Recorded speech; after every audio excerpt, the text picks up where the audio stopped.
चेतक की वीरता। लेखक हैं श्याम नारायण पांडे, जिन्होंने हल्दी घाटी नाम का एक खंड काव्य लिखा। प्रबंधात्मक खंड काव्य 1939 में 18 भागों में है। उनमें से 12वां अध्याय के अंतर्गत ये चेतक की वीरता कविता है।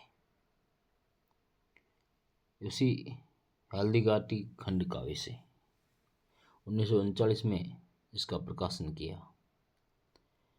चेतक की वीरता। चेतक की वीरता में चेतक की जो स्वामी भक्ति है, त्याग और बलिदान को रेखांकित किया है, उसकी वीरता को इसमें दिखाया गया है।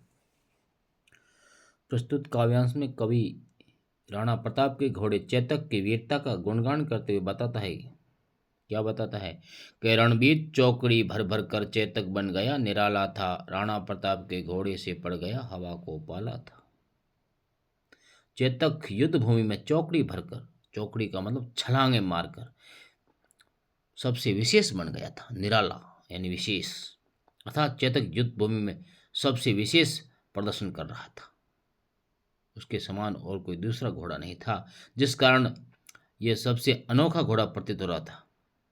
चेतक इतनी तेज दौड़ रहा था कि राणा प्रताप के घोड़े से पड़ गया, हवा का पाला था। उसकी गति इस प्रकार से थी कि हवा के साथ उस प्रतियोगिता कर रहा था, मतलब हवा से उसकी प्रतिस्पर्धा हो रही थी, अर्थात वो हवा से भी तेज दौड़ रहा था। उसकी गति हवा से भी तेज थी, पवन वेग से भी अधिक उसकी चाल थी। गिरता न कभी चेतक तन पर, राणा प्रताप का कोड़ा था, वह दौड़ रहा अरिमस्तक पर, या आसमान पर घोड़ा था। यानी हमेशा, मतलब राणा प्रताप और चेतक का अटूट संबंध रहा है और एक अलग ही प्रेम रहा है। चेतक के शरीर पर कभी भी राणा प्रताप का चाबुक नहीं पड़ता था। गिरता न कभी चेतक तन पर, चेतक के शरीर पर राणा प्रताप ने कभी कोड़ा तक नहीं मारा, छुआ तक नहीं, मतलब उस पर किसी प्रकार का कोई प्रहार नहीं करते थे, क्योंकि सदैव वो तो घोड़ा ऐसा ही था, वो हमेशा सावधान रहता था और स्वामी की आज्ञा का पूर्ण तो पालन करने वाला घोड़ा था। उसे मारने की जरूरत ही नहीं थी।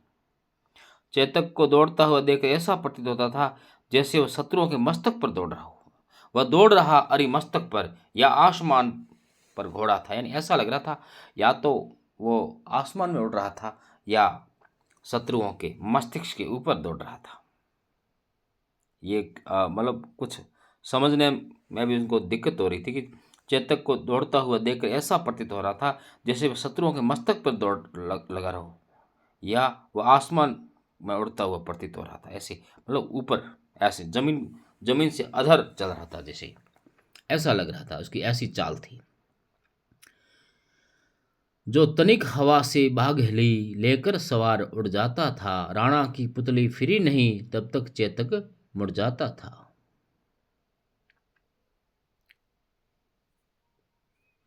कहने का भाव ये है कि राणा प्रताप घोड़े के चेतक की वीरता का गुणगान करते हुए कवि कहता है, यदि थोड़ी सी भी हवा से उसकी लगाम हिल जाती, तनिक हवा में बाग हिली, तो अपने ऊपर बैठे सवार उस प्रताप को इशारा समझकर इसे हवा में ले सवार उड़ जाता था। उस सवार को लेकर हवा में जैसे उड़ने लगता था, लगाम थोड़ा सा इशारा मिलते ही।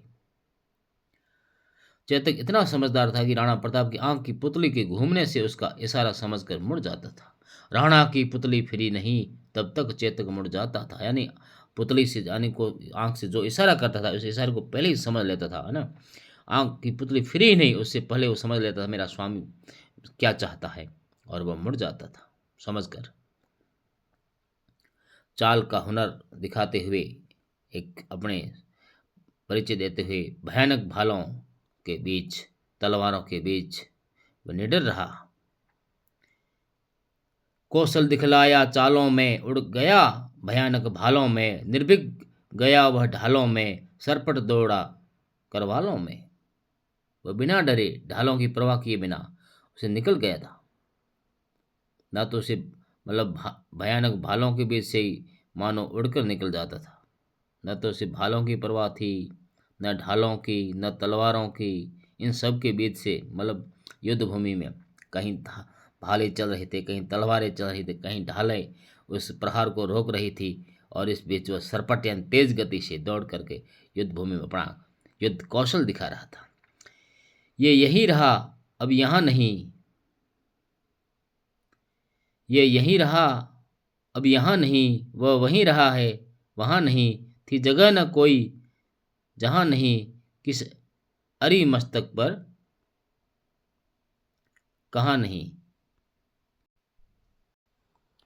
चेतक जिस गति से मतलब युद्ध भूमि में चलता था, है यहीं रहा अब यहाँ नहीं, यानी एक क्षण जो यहाँ दिख रहा था, लेकिन अगले ही क्षण उससे आगे यानी बहुत आगे निकल जाता था। राणा प्रताप घोड़े की चेतक की महत्वपूर्ण विशेषता थी कि ये युद्ध भूमि में एक जगह नहीं टिकता था। कभी वह युद्ध भूमि में एक क्षण एक जगह दिखता तो दूसरे क्षण वहां नहीं मिलता। जहां वह दिखता था दूसरे क्षण वह वहां नहीं होता था। वह वहीं रहा, यहाँ नहीं, मतलब यहाँ ना होकर के कहीं और दूसरी जगह, है ना, यहाँ से दूर चला जाता था, यानी एक जगह पर टिकता नहीं था।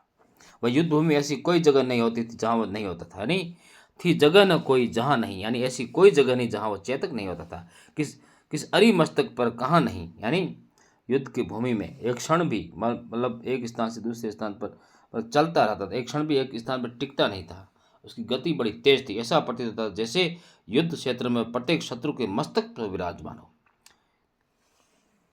ऐसा बढ़ते ही नद सा वह लहर गया, वह वह गया गया फिर ठहर गया, विकराल वज्रमय बादल सा अरि की सेना पर गहर गया। भाला गिर गया गिरी निशंग, हाय टापों में खन गया अंग, वेरी समाज रह गया दंग, घोड़े का ऐसा देख रंग।